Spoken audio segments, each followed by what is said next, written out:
তার মানে এত শক্তিশালী হয়েও, গোটা বিশ্বের রাজা হয়েও নমরুদের ক্ষমতা নমরুদরে বাঁচাতে পারে না। চিল্লায় বলেন ঠিক কিনা? এজন্য ক্ষমতা কাউরে বাঁচাতে পারে না, দাপট কাউরে বাঁচাতে পারে না, অহংকার কাউরে বাঁচাতে পারে না, সৈন্যবাহিনী কাউরে বাঁচাতে পারে না। বাঁচাতে পারে একজন, চিৎকার করে বলতে হবে তিনি কে? পৃথিবীতে কেউ তো স্থায়ী হয় না, হোক না সে ফেরাউন কিবা নমরুদ। কেউ ভাবে চিরদিন রয় না, কেউ ভাবে চিরকাল রয় না। পৃথিবীতে কেউ স্থায়ী হয় না, হোক না সে ফেরাউন কিবা নমরুদ। কেউ ভাবে চিরদিন রয় না। চিল্লা এখন ঠিক কিনা? সাইয়েদনা ইব্রাহিমের সবগুলো কথা কোথায় কি ডায়ালগ মারলেন, আল্লাহর কাছে এত ভালো লেগেছে, আল্লাহর কোরআনের ভেতরে তুলে দিয়েছে কে? আবার তিনি যতগুলো দোয়া জীবনে করেছেন সব কবুল করেছে কে?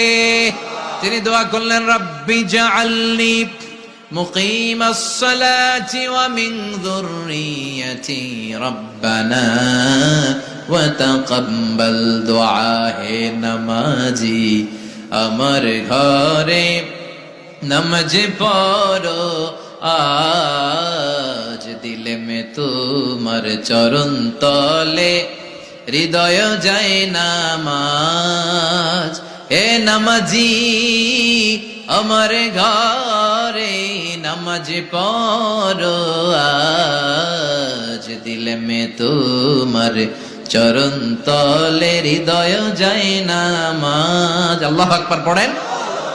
তিনি দোয়া করলেন, আল্লাহ রাব্বি জাআলনি মুকিমাস সালাহ, আল্লাহ আপনি আমার নামাজ কায়েমকারী বানান। কি কায়েমকারী? নামাজ।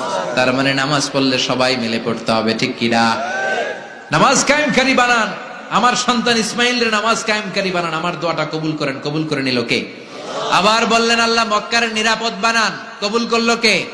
আবার বললেন, ওয়াবা'আস ফীহিম রাসূলা, আল্লাহ এই শহরে একজন নবী পাঠান। কবুল করলো কে?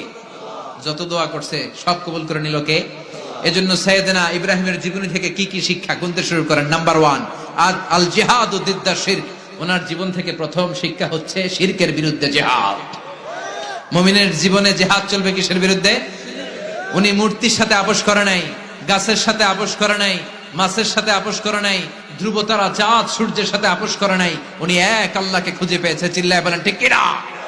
আল্লাহ সব গুনাহ ক্ষমা করে, শিরকের গুনাহ ক্ষমা করে।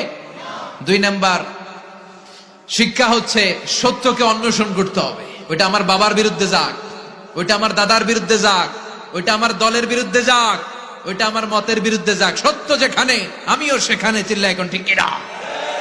এটা হচ্ছে সাইয়েদনা ইব্রাহিম আলাইহিস সালামের ঈমান স্পিরিট। শিরকের বিরুদ্ধে মুমিন জিহাদ করবে।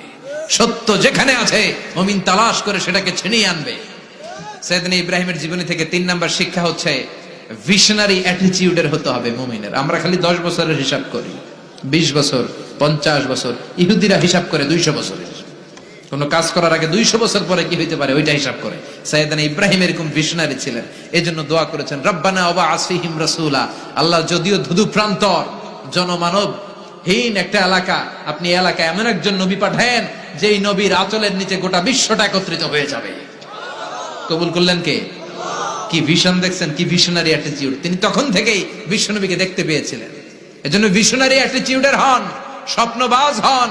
স্বপ্ন সেটা না যেটা মানুষ ঘুমিয়ে ঘুমিয়ে দেখে, স্বপ্ন সেটা যেটা অর্জনের আকাঙ্ক্ষা মানুষের ঘুমাতে দেয় না। এটা ছিলেন সাইয়েদনা ইব্রাহিম, ভিশনারি অ্যাটিটিউডের ছিলেন। 4 নাম্বার শিক্ষা, যোগ্য প্রজন্ম তৈরি করে যাওয়া।